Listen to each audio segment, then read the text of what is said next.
একটা ভিডিওর মধ্যে ২টা রেসিপি শিখতে পারবেন, তাও আবার বাবুর্চি জ্ঞাতে। সেই জিনিসটা কি চলেন আপনাদের সাথে শেয়ার করে 2টা রেসিপি কেমনে শিখে রাখবেন। বিরিয়ানি আর আছে মুরগির গোস্ত, তার সাথে আছে ইলিশ মাছ। তো এখন কথাখান আছে কি যে বিরিয়ানিটা কেমনে রাঁধতে অত ভালো পারি না, আজকে বাবুর্চি জ্ঞাতে শিখে রাখবো রেস্টুরেন্টে কেমন করে বানায়। তাই তুই একেবারে চেয়ার ফাতে এসে বইছি সম্পূর্ণ ভিডিও করার জন্য। মনে যদি না থাকে মাঝে মধ্যে ভিডিও দেখেও কিন্তু শিখে নিতে পারবানি। তাই আমার মূল কাজই ছিল বিরিয়ানি রাঁধতে দেওয়ার, কিন্তু আমরা সবাই মিলে একটু অনুরোধ করলাম যে ওনারা রেস্টুরেন্টে কেমনে ইলিশ মাছ আর হচ্ছে আপনার মুরগির গোস্ত রাঁধতে, সেইটা একটু রাঁধতে দিয়ে যাবেন। তো কেমনে কেমনে রাঁধতেছে হ্যাঁ কিন্তু আপনারা দেখতেছেন। প্রথমে কিন্তু গোস্ত মোস্ত ভালো করে মশলা দিয়ে কষায় নিল, কিন্তু বিরিয়ানি মশলা অন্য সব কোনো কিছু কিন্তু এখনও অ্যাড করিনি।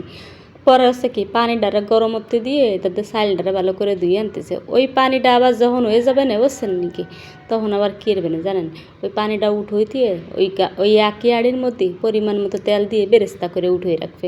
এই হচ্ছে ওনার কাজ। তেলের মধ্যে এখন পেঁয়াজ তো দিয়ে দিল বুঝছেন নাকি। এখন ওটা কোনো কথা না, কথা হচ্ছে কি যে একটা বেরেস্তা উঠোই রাখার পরে কী যে উঠতেছে নিজেই বুঝতেছে না। এরমভাবে কিন্তু আগে পরে রাঁধতে খাই নাই, আমি তো কতভাবে রাঁধছি, এইভাবে রাঁধতে নাই। দেহে ইউটিউব দেখে একটু রাঁধতাম, কেমন জানি লাগতো। আজকে চিনতেলাম বাবুর্চি জ্ঞাতে শিখে রাখা মানে অনেক কিছু। তাকে তো দেহে যদি রাঁধতে বেরোতে তো কত স্বাদ লাগবে না। তো এখন ওই তেলের মধ্যে চাল ডালে দিয়ে ভালো করে কষাই টষাই কতগুলো মশলা আছে তাই দিল, ওই যে দারচিনি এলাচ সব কিছু দিয়ে টিয়ে তারপর আপনার দিয়ে দিল। দেখলাম ওই যে কি কাঁচামরিচ কয় নাকি, তাও দিয়ে দিল। দেওয়ার পরে এনে যে জাকাশ লাড়া দিচ্ছে, লাড়া দেওয়ার পরে যে গরম করে রাখা পানি ছিল না, তাই পরিমাণ মতো সবটুকু দিয়ে আর কি ডাইলেই দিল। না একটা মাপ আছে না বোঝেন। এই পাশে আমি আবার দেখলাম কি জানেননি, আমরা আবার আগে এরম জিনিসটা করতাম না। এখন আলো কথা গেল কথাখান আছে কি যে ওনারা যে টক দই দিছে না, হ্যাঁ আমার ভিডিও করতে খেয়াল ছিল না, আপনারা দেখে নেন। এই মাংসটা ডাইলে দেওয়ার পরে একটু পরে টক দইটা দিয়ে দেবেন। বুঝছেন কি একটা মুসিবতের জিনিস, আমরা তো আর আগে ইয়ে করতাম না, কিন্তু টক দইটা স্কিপ করে গেছে, মানে মনে ছিল না আমার। তো এখন কোনো কিছু করার নাই, কিছু করার নাই। এখন জাগা টক দইটা কিন্তু দিয়ে দিছে, দেওয়ার পর লাড়া দেওয়ার পরেই আমার মনে পড়ছে টক দইটা দেবে। বুঝছেন ওই দিন টক দইটা দিয়ে লাড়া ছাড়াতেছে। কিন্তু আমরা তো এরকম করতাম না, ম্যারিনেট করার সময় টক দই সস মাছ সব দিয়ে দিতাম। ওনারা আবার সব কিছু মাঝখান দিয়ে দিচ্ছে। আবার যে বিরিয়ানি মশলাটা আছে তাও এখন দেবে না, নামানোর পরে দেবে। বুঝি না কেমনে রাঁধতেছে। পরে চিনতাম হয়তো এই জন্যই সাদা সে রেস্টুরেন্টের তো আমরা কেমনে রাঁধি তো মানে ভালো লাগে না। কথা গেল এইবার রিভিউটা দিবানি পরে খাই। এটা আগে রান্তার প্রসেসিংটা দেখেন কেমন করে রাঁধতেছে। আলু বকরা আছে না সব কিছু দিয়ে দিচ্ছে, কিছুই কিন্তু বাদ নেই। আমাকে যা যা কিনে আনতে কইছে সবই আমরা দিছি। রান্নার দায়িত্ব তো ওনার, মানে ভালো করে রান্নার দায়িত্ব তো ওনার। আমাকে যা লাগবে তা তো দিছি। পানি থাকতে দেখলাম নামাইয়া পরে দিয়ে দিল কয়লা উপরে। এখন ওই যে সে মুরগির কথা কইছিলাম না, সেই মুরগি এনে রান্না করে দেবে। এটা হচ্ছে এক্সট্রা বুঝছেন, মানে মেইনই হচ্ছে আমাকে বিরিয়ানিটা বুঝছেন। আর আমাকে গোস্ত মোস্ত আর কোন আগে একটু রান্না রাখতেছে কেমন লাগে খাইতে। ওই পাশে আবার ওই যে দেখছেন যে উড়িতে ইলিশ মাছ আছে, ওই ইলিশ মাছও রাঁধতে দিয়ে যাবে। কিন্তু অতক্ষণ ভিডিও করতে গেলে আমার আর জীবন বাড়াই যাবে না। তাইতে মনে করেন আমি চলে গেছি এইটুক দেখাই।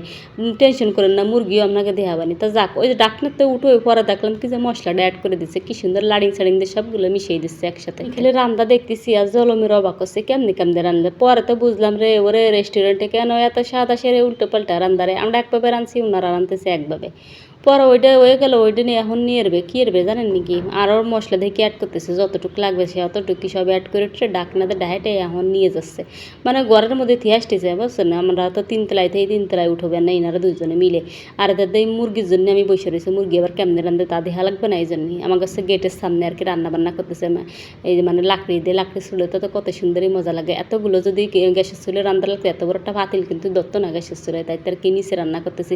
আর এই রান্নাটা কি উপলক্ষে তাও আপনাকে কয়ে দিয়ে, এই হচ্ছে কি যে ইতিমখানার বাচ্চারা আছে না, সে 30 জন বাচ্চাকে খাওয়ানোর কথা কয়েছে। খায় মানে আর কি রান্নার পরে প্যাকেট করে তাকে দিয়ে দেবে, একজন এসে নিয়ে যাবে তাকে দিয়ে দেবে আর কি খাওয়ান।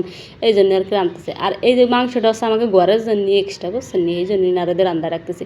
তা কী হলো, পেঁয়াজ বেশি মতো দিয়ে কাঁচামরিচ দিয়ে টিয়ে এত বড় করে মশলা আসে সব দিলে, ধনিয়া গুঁড়ো জিরে গুঁড়ো কী জানি সব কিছু অ্যাডমেট করে দিয়ে তারা ভালো করে কষায় মশলা।